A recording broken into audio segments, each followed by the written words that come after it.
Dakika ni ya 90 ya mchezo huu. Mwamuzi wa kati ameongeza dakika ngapi? Kwa hiyo viongozi tunawapongeza sana kwa kututambua na kutambua mchango wetu katika mashindano haya. Tumeguswa na vipaji mlivyo navyo. Tunatamani tupate timu bamba kwa ajili ya mashindano ya mkoa wa Mara. Hapo vipi? Si mnaona mmeupiga lakini, si ndio? Lakini tunaona mna mahusiano mazuri, si ndio?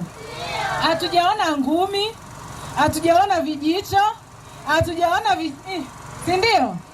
It means michezo ni kitu kizuri, si ndio? Kama ni kitu kizuri, dumisheni ule umoja wenu ili mfike mbali. Hivi ile namba 7 yuko wapi wa Zamo Queens? Niko namuona yuko wapi? Pigeni makofi jamani. Mimi sijui lakini dada ameupiga. Ni kweli sio kweli? Hakukaa kimya. Kocha sema nini hapo? Safi sana. Jamani simpigeni makofi. Lakini Nyansao Foundation tunahusika na elimu, afya na mahitaji maalum. Mahitaji maalum ni kama haya.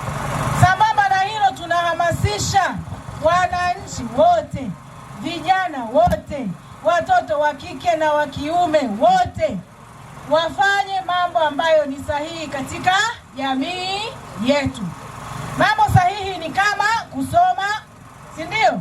Kufanya kazi kwa bidii, kusaidia kazi za nyumbani, kulinda nchi yetu kwa namna moja au nyingine, kuhubiri amani katika taifa letu, si ndio? Kwa hiyo hatutegemei kuona vurugu wala matatizo yoyote. Hatuwezi kushinda wote, si ndio? Lakini wote tumecheza vizuri, si ndio? Tumpongeze aliyeshinda. Hongereni sana timu kutoka Rorya. Lakini pia niwapongeze Nyansao Foundation kwa kazi kubwa mlioifanya kwa watoto. Tuwapongeze sana kwa sababu mmeona jinsi gani vijana wanaweza wakafanya makubwa. Na vijana wa kike lakini wanaweza kama wanaume. Mmetuhamasisha na mmehamasisha watoto wengine ambao hawapo hapa. Hongereni sana. Hongereni sana. Hongereni sana.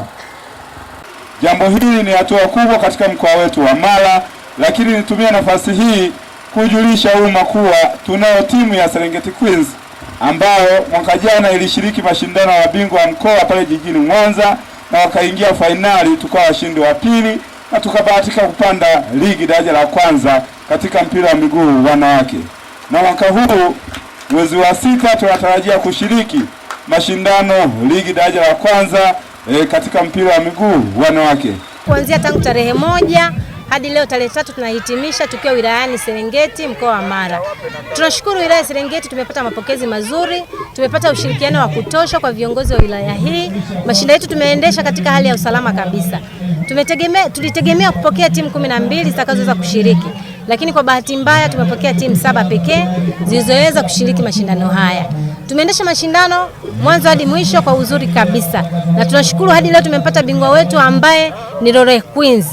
Rorya Queens amekuwa bingwa kwa mwaka huu kwa msimu 2026-2027. Tunashukuru wilayani Serengeti tumeweza kupata wafadhili. Tunashukuru mno foundation, Nyansao Foundation imeweza kutushika mkono kwa hali kubwa, kwa hali ya ajabu sana. Kiukweli kwa hali halisi tangu tumeanza mashindano haya hatujawahi kupata wadhamini. Na zaidi sana tulichofurahi sana kwake ni kwamba ametuahidi ataendelea kuwa na sisi hadi hapo tutakaposema sasa imetosha. Na sisi hatuna mwisho wa mashindano haya. Tunashukuru sana, tunampongeza mkurugenzi na wafanyakazi wote na watumishi wote wa Nyansao Foundation. Kwa majina naitwa Minzo Bunga Nyamboa, natokea Rorya, ni captain. Tumecheza na Victoria, tumetoka 1-0. Kwenye mazoezi tukiwa na kocha tunajitahidi na siri ya ushindi ni kucheza pasi. Kwa majina naitwa Suleiman Mohamed Dibwege, ni kocha wa Giant Queen kutoka Tarime. Mashindano yamependeza, yamekuwa mazuri, ingawaje kulikuwa na changamoto ndogo ndogo lakini zile ni za kawaida tu. na nadhani pia tumshukuru mdhamini kwa kuweza kutusaidia sana kuweza mashindano kwenda vizuri, na nadhani ni mwanzo mzuri kwa mkoa wa Mara kuanzisha kitu kama hichi kila mwaka, na kwa mwaka kesho nadhani yatakuwa zaidi hapa. Majina naitwa Scholastica Victor, mkazi wa Tarime. Nashukuru pia sisi tumeanza vizuri pia na tumeshiriki vizuri. Tumemaliza vizuri siku zote, hakuna mwenye mpata jeraha na tuko salama. Tumepata vitu vingi sana. Tunajitahidi, kipindi tutajitahidi na tuweza kufanya vizuri katika mashindano ya